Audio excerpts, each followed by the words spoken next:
خبره خدای زما والد صاحب د وخت په داسې ماته وه کټ ورته ویلی شي ماته ورته خو ورپورې وه او بلې خپې نه د هغه تلی و نور تر اوټي پورې زما والد صاحب خبرې خو پرېږده او حتی ډاکټرانو ته یې دا هم ویلو چې زه د زړه دپاره پلانکې ګولۍ خورم یعنې ډېر ښه و لکه ډاکټرانو سره زموږ صرف تکرار په دوو شیزونو شوی یو دا چې سینیر ډاکټر اوسه پورې ولې رانلو دویم دا چې یاره خپه کټ کوو که نه کټ کوو خبره په دې کې روانه وه د مرګ او د ژوند کیسه خو د سره روانه والد صاحب یې ټیک ټاک چې څنګه اوټي ته دننه شو د اوټي نه 3 منټه او که 5 منټه پس یو ډاکټر رالو ما ته تسلي په راکولو چې بس موږ لګیا یو کوشش کوو زه پوه شوم چې بس سړی ایکسپایر کړو ته سړی راته شهید کړو زه خو حکومت ته یو ساده او د بېوسۍ یو پیغام ورکوم چې زما د والد صاحب قاتلان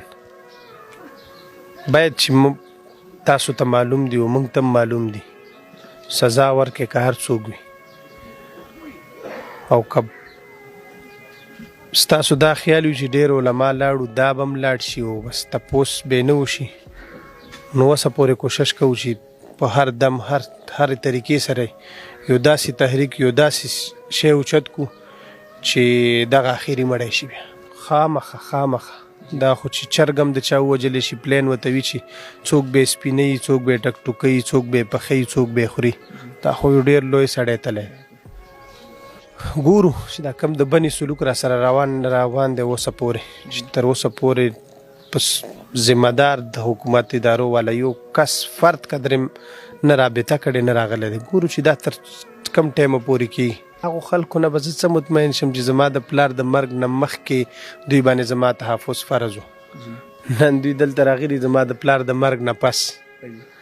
هغه خلک چې دوی له زه تاڼونه ورتلم جړا مې ورته کوله چې یو 2 کسان یا راته ګاډ 3 راکړې یا راته خپلې لایسنسې راکړې خپل ګاډ خو پرېږده چې دوی سیچو ته هرې وایي سیچو ته 10 له 20 کسان ورکړي زما والد صاحب ته یو نه ورکولو